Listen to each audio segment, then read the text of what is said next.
ஒருவேளை நீங்க பிசாசு துரத்த முடியாத ஆளா இருந்தாலும் பரவாயில்ல, உங்களை பிசாசு பாதிக்காதபடிக்கு உங்களையாவது காப்பாற்ற முடியும். நீங்க பைபிளை வாசிச்சு பாருங்க.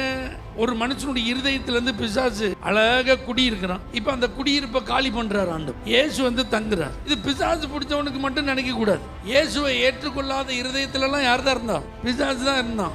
இப்ப அந்த உள்ளத்துக்குள்ள யார் வந்துட்டான்? இயேசு வந்துட்டார். உள்ள இருந்தாம இன்னும் என்ன செய்ய முடியாது, இருக்க முடியாது. திரும்ப வெளியே போய் சுத்தி சுத்தி பார்ப்போம், எங்கேயும் போக முடியல. நம்ம பழைய ஆள்கிட்ட என்ன செய்யும், போவன்ட்டு வருவான். ஆனா அங்க உள்ள அவனால என்ன செய்ய முடியாது, வர முடியாது. அப்ப என்ன செய்வானா, கூட ஏழை கூட்டிட்டு வருவான். அப்ப இப்படி வந்தாலும் எனக்குள்ள அவனால என்ன செய்ய முடியாது, நுழைய முடியாதுன்னு என்னை நானே பாதுகாக்க எனக்கு முடியும். ஆண்டவர் அந்த கிருபையை எனக்கு தந்திருக்கிறார். அந்த 7 கூட்டிட்டு வந்தாலும் பரவாயில்ல, 70 கூட்டிட்டு வந்தாலும் பரவாயில்ல, 700 கூட்டிட்டு வந்தாலும் பரவாயில்ல, இந்த இருதயத்துக்குள்ள இயேசுவுக்கு மட்டும்தான் இடம். இனி மறுபடி இருளின் அதிகாரத்துக்கு இடம் இல்லை. சத்துரு இன்மைய இருதயத்துக்குள்ள என்ன செய்ய முடியாது, வரவே முடியாது.